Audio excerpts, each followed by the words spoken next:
Video. Hey everyone, thank you for tuning in. In today's video, I would like to discuss the difference between a self-directed trading account and a passive investing account. Let's take a look.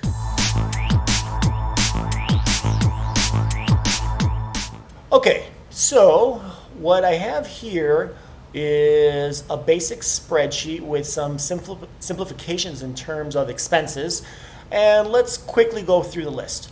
We'll see down column A, I have expenses, and under expenses, the list contains car, entertainment, groceries, income tax, miscellaneous, property tax, rent, and a total. Now this will vary a bit person to person, but here's what I came up with as a roundabout figure. Let's see, for a car I have $700, entertainment $300, groceries $750, income tax $1,500, and these are monthly expenses, by the way. I have $150 for miscellaneous, or we're putting aside $500 for property tax. Rent is going to be $2,600 a month for a total monthly expense of $6,500. Note underneath, the annual expenses total $78K. Now let's say that this person, in addition to having annual expense of $78K, they have a salary of $100,000.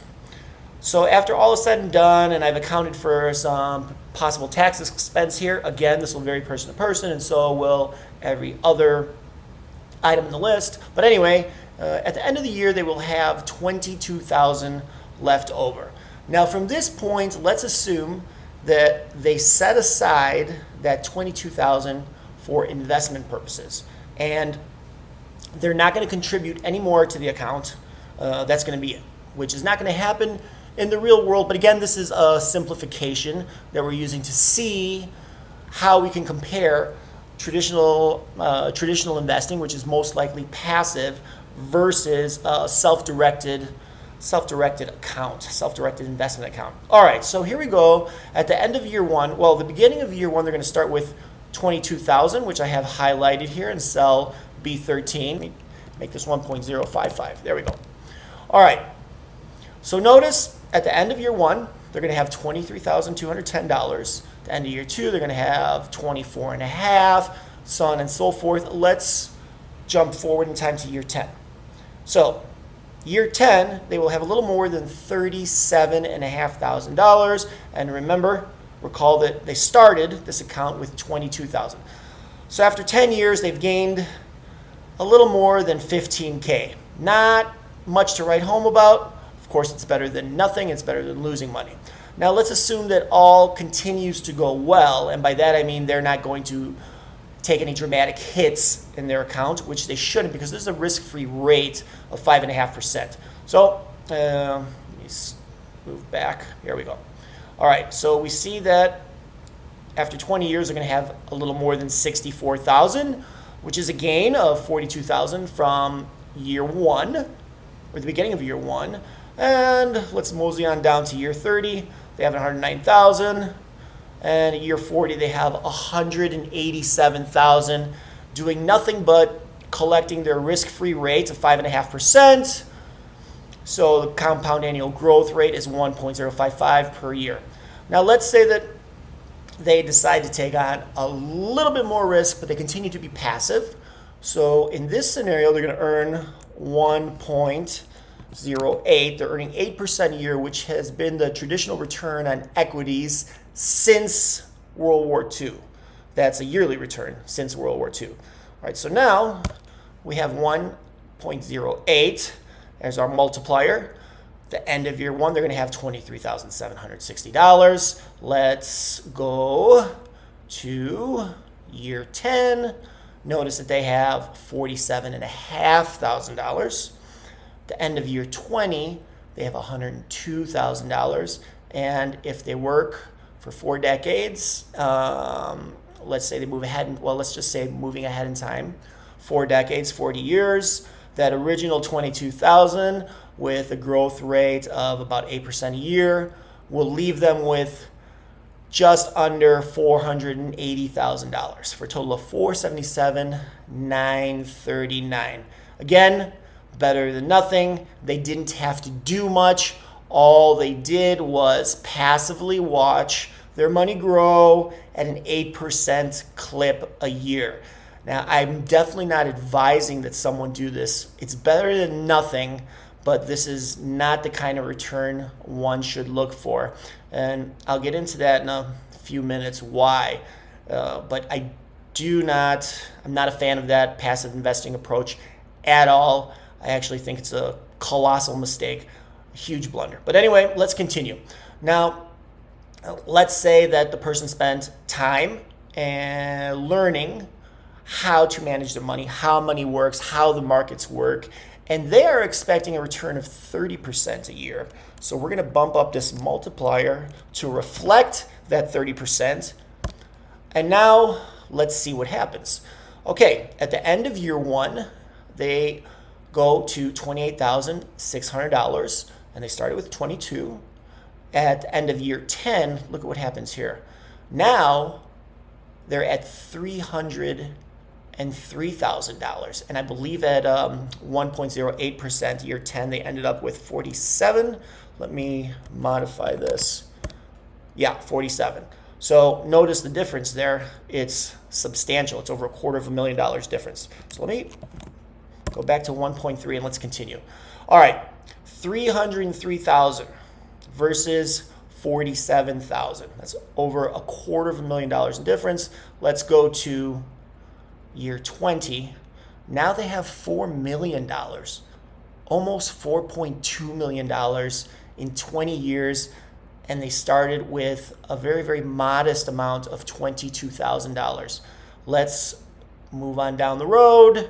We're going to go 30 years forward in time and notice that the amount of money that they have accumulated in their actively self-directed account or accounts, they've gone from 22,000 to 57 million.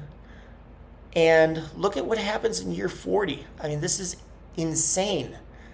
$800 million versus, let's go back to 1.08%. All right, I don't remember what it was. $477,000 compared to 800 million. The difference is staggering. When you are earning money at a very reasonable clip, it's not even close. The difference between a self-directed account and passive investing at 1.08%. Let's see what it looks like if they were earning 20% a year. Okay, 20%, year 10, 136,000, very nice. Year 20, 843,000, very nice. So let's say a 22-year-old started, or let's say a 25-year-old, for example, they put aside $22,000. They spent time learning how to use the markets to their advantage. They're earning 20% a year, and 10 years, 136,000. In 20 years, you have a 45-year-old with 843,000. 30 years, you have a 55-year-old with 5.2 million. And year 40, you have a 65-year-old with $32,334,974 because they took the time to learn how to earn 20% a year. Very nice. All right, how much money do you need? Let's say you're going to retire at whatever age that is. Let's say your annual expenses are $100,000 at retirement. Could be more, could be less. I really don't know. It depends.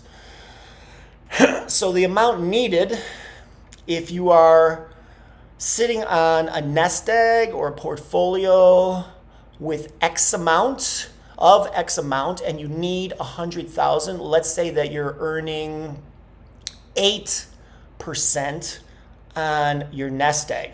So this is simply going to be, amount needed is going to be this figure, the 100,000, divided by 0.08.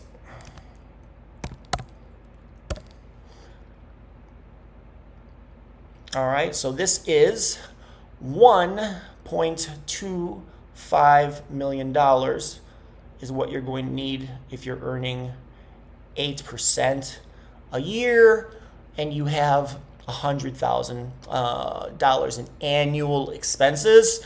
If you have considerably less in expenses, let's say 50,000, and that's going to be half. It's going to be a little more than 600,000, but let's make it exact. 50,000 in annual expenses. You're going to need $625,000. Now, how many people out there are fortunate enough to retire with a nest egg of $625,000? Let's say you have $75,000 in annual expenses and you're earning 8%. All right, you're going to need $937,000, so almost $1 million. Most people across the world, even the red, white, and blue in America, do not retire with $1 million.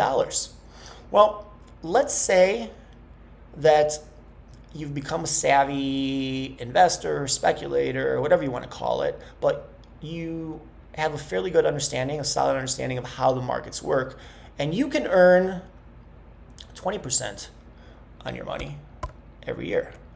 So now you're earning 20%, and all you would need is $375,000, which is much more reasonable than $1 million. But that's if you're earning 20%. So getting back to my point, let's say your expenses are $100,000. You're earning 20% a year. You're going to need a portfolio of $500,000, and at 20% that will cover all of your expenses. And note that this is not going to go down in value because the 20% that you're making off your $500,000 is going to cover all your annual expenses. So at the end of every year in retirement, you're still sitting on $500,000. You could call that your emergency fund. You could call that your legacy money, whatever you want, but you're still sitting on that amount. So getting back to the point of all this, this is why it's important to learn how the markets work and what to do with your money. And the sooner you learn how to self-direct your portfolio, your nest egg, your retirement accounts, the better off you will be. Because if you're banking on that 8% return, which is definitely not a guarantee. There are many people out there who they collect their 8% for a number of years, maybe a decade and a half, and then all of a sudden something horrible happens in the market. There's a housing crisis. There's a global depression. There's the crash of '87, long-term capital management. It goes on and on and on and on. And they end up with less than what they started with. So the passive approach requires that everything goes extremely well and you're very, very fortunate with your timing. You don't suffer these horrible setbacks which occur with much greater frequency than people realize. All right, so 100,000, you're earning 20%, you're going to need 5. And again, if you're only earning 0.08, you're going to need $1.25 million. So I urge you to think about this, set up a spreadsheet that's realistic for your personal situation, and run through the numbers. See what you need. See what you can expect. See what you can expect if you're earning 20% a year and you start with 22K, what you can expect down the road after a decade, after 15 years, when you can have just under $340,000 starting with 22. And that's not adding any more money into the account. That's just working with what you began with. It behooves you. I can't stress this enough. It behooves you to learn how to participate in the markets as an intelligent speculator, as an intelligent investor. You will never, ever, ever be sorry that you learned this very, very valuable skill. All right, thank you for tuning in. I hope that was helpful. I'll see you all next time.